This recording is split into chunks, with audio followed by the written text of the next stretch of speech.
Yo, whether you watching this from Facebook, Twitter, click the link in my Instagram, moviepilot.com, or YouTube itself. What up, world? I just saw Justice League.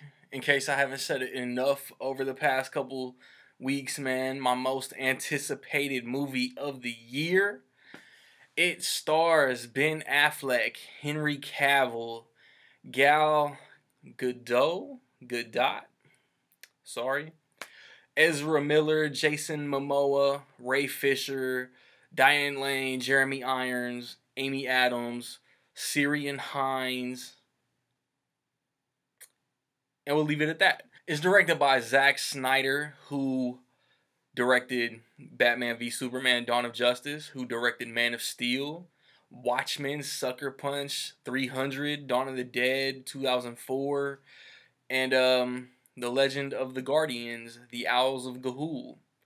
I think that's literally his entire filmography. Maybe one or two I missed. If you want to get a shout out in my review of Coco, stay tuned to the end of the video to figure out how you can do that. So, I'm going to try to be as non-descriptive and spoiler-free as possible. You got Steppenwolf,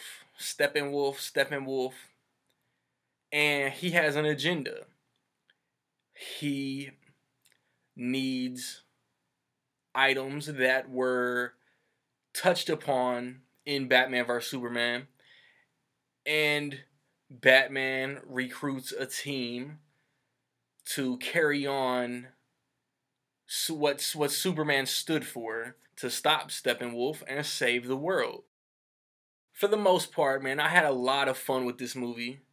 I wish, man, I tried again, just like Thor Ragnarok review, man. I tried again to do a Skype review with my dog, and he's more grown up than I am. So it just didn't happen because he had prior engagements. And I have no friends. Y'all are my friends. But yeah, like this, I want to touch upon each character briefly without giving away any plot points, and then talk about a little bit else. I usually do. My comic movie reviews are usually like 10-15 minutes long. I'm going to try to condense that. No promises. I mean, just start off with Batman. Ben Affleck is my favorite cinematic Batman. As I've said in reviews past, he's the perfect comic book universe Batman. He embodies Bruce Wayne and Batman to a T. And no different here. He's everything he was in Batman vs Superman. Like I told my boy, watch one disc of Batman the Animated Series, and then watch Affleck as Batman, as Bruce Wayne. It's gonna be like screen to bigger screen translation. That's the greatest cartoon of all time, by the way. He is, like I said, trying to carry on Superman's cause. He's trying to embody, like, he feels like he owes it to Superman to protect the world. Batman's dialogue, though, they tried, I guess it started in Suicide Squad. Suicide Squad injected more jokey dialogue. Wonder Woman was a more lighthearted, uplifting tone. So they tried to write these reactionary one-liners for Batman. Some hit, but I think a little more missed than hit for me. I laughed a lot at Batman's quips, but some of them to me just stood out like they shouldn't have wrote that for him, man. Like that didn't work. But Batman, my favorite hero, I still enjoyed everything Batman gave me out of this movie. Superman, I'll leave it at, it's severely underrated the way that Zack Snyder basically gave Superman a trilogy. Every single Superman related movie is centered around Superman. Superman is the cause pretty much for every movie he's in. Zod came to Earth in Man of Steel because of Superman, because of Kal-El. Batman wanted to fight him because at the time he didn't understand his purpose. He thought he was a danger to Earth. And there is a Superman-centric reason for the Justice League coming together. Wonder Woman was badass in Batman vs Superman. She was badass in her own movie. Nothing changes here. She gave one of the strongest performances. I loved Wonder Woman in this movie. The Flash was one of my biggest worries. He's my second favorite DC hero. The Flash on TV is one of my favorite shows to watch. They make him his own. Ezra Miller kills it. Ezra Miller is hilarious as Barry Allen as the Flash. I'm not mad or nitpicky that his Speed Force color is blue. Like he's something Zoom related, whatever. Nah, like him like my man nitpicked the way he runs. I don't care. People run differently. He might have modeled his running style after Tom Cruise. Tom Cruise be throwing him arms, motherfucker. And like Ezra Miller steals damn near every scene. He's inexperienced. He's just pushed some people and ran away. The only interaction with a big villain that we know about is the little 2 seconds in Suicide Squad. So he's, it's cool that you guys are ready to do battle, but I've only pushed some people and ran away. Batman coaches him. Batman mentors him. Just like in the trailer, what's your superpower? I'm rich. You know what I'm saying? Don't question me, son. I cannot wait to see what we get from the Flash in the future. Aquaman, they made him so quippy in the trailers. Aquaman was one of my biggest concerns going in. Not anymore. Jason Momoa killed it. Jason Momoa was a fucking badass. They got me hyped. They got me insanely excited for an Aquaman solo movie. The Flash might be the funniest character, but I'll tell you that Aquaman had the funniest part. And then who's that leave? Cyborg. Ray Fisher was an unknown. I love what he did with the character. He's going through some things, not necessarily knowing what's coming. I love what they did with Cyborg too. He's like Iron Man meets RoboCop. And then Alfred was good. The trailers the trailers gave that penguin line. I love that penguin line. I love that they sprinkle in Batman's history. Steppenwolf was a serviceable villain. I've seen so much bashing of him as a villain. He's not Loki, but he basically plays the same role that Loki did in the first Avengers movie. He's basically the test before a way bigger threat comes to Earth. His cause, he executed his cause, and I'm not mad at the way he did it. He comes in when he first gets to Earth, he fucks shit up, and it was entertaining to me. I liked Commissioner Gordon. I can't wait to see more of J.K. Simmons as Commissioner Gordon. There's a couple, I won't say a couple characters I was looking forward to hopefully seeing that didn't make the cut or just weren't in the movie. And I enjoyed the characters. Like the villain was good enough. I enjoyed I enjoyed every single member of the team. There are some noticeable things like that I can nitpick.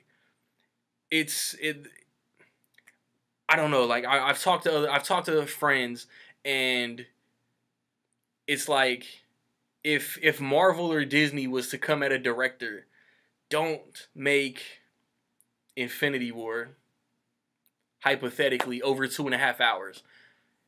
Nobody hears about it. The Russo brothers make the cut. Everything gets turned in.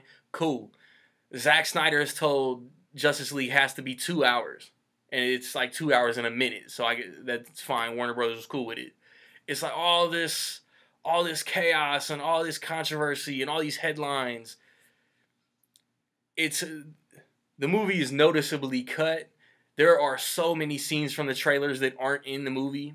There's some great imagery. Zack Snyder always gives gorgeous imagery, but there's a lot from the trailers that didn't make the movie. So I thought extended editions, ultimate cuts were unnecessary for BVS and Suicide Squad, but I would love to see a Justice League ultimate cut. And then there's some questionable CG on 2 of the heroes.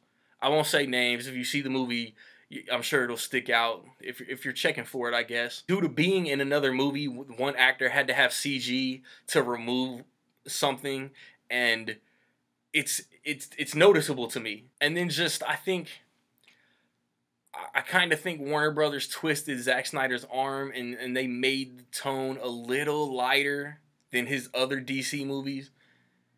And I would have loved to see his version of Justice League going in before cameras rolled and suits got involved. But I'm sure there's not gonna be a director's cut. There'd be a completely different movie. An ultimate extended with all the deleted scenes and the story flow. Like, the story was fine. Like, I didn't think anything was out of place or didn't make sense or anything.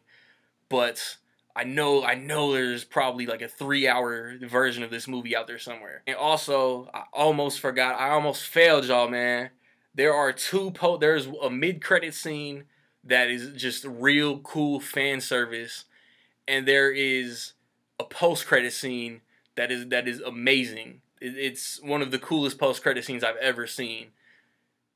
And it really shows that the DCEU is progressing and will improve. You know what I'm saying? 'Cause the consensus of it'll improve for the consensus. I'm a big fan of these movies. I like Man of Steel is one of the most underrated movies this decade. Zod is one of the most underrated villains. I love BVS. Like, I enjoy Suicide Squad. Wonder Woman is one of the best movies this year. This is a solid cinematic universe. I hate that there's so much rumor surrounding it, and they won't come out and just announce a release schedule. Like, just give us 3 years worth of dates, and let's not everybody sit back with their feet up, cigar sipping lemonade and shit, acting like the Marvel Cinematic Universe Phase 1 was flawless or some shit. Because while Iron Man is great, Incredible Hulk is severely underrated. Most people don't like it. Thor is enjoyable, I think, for the consensus, but it's one of my least favorite MCU movies. And then the consensus doesn't enjoy Captain America: The First Avenger either, and that's, in my opinion, the most underrated MCU movie. And then it's like the Avengers is kind of where there was glimpses of brilliance. But then there's Phase 2 movies that I don't think are necessarily GOATs either. Iron Man 3, Thor: The Dark World, looking at you.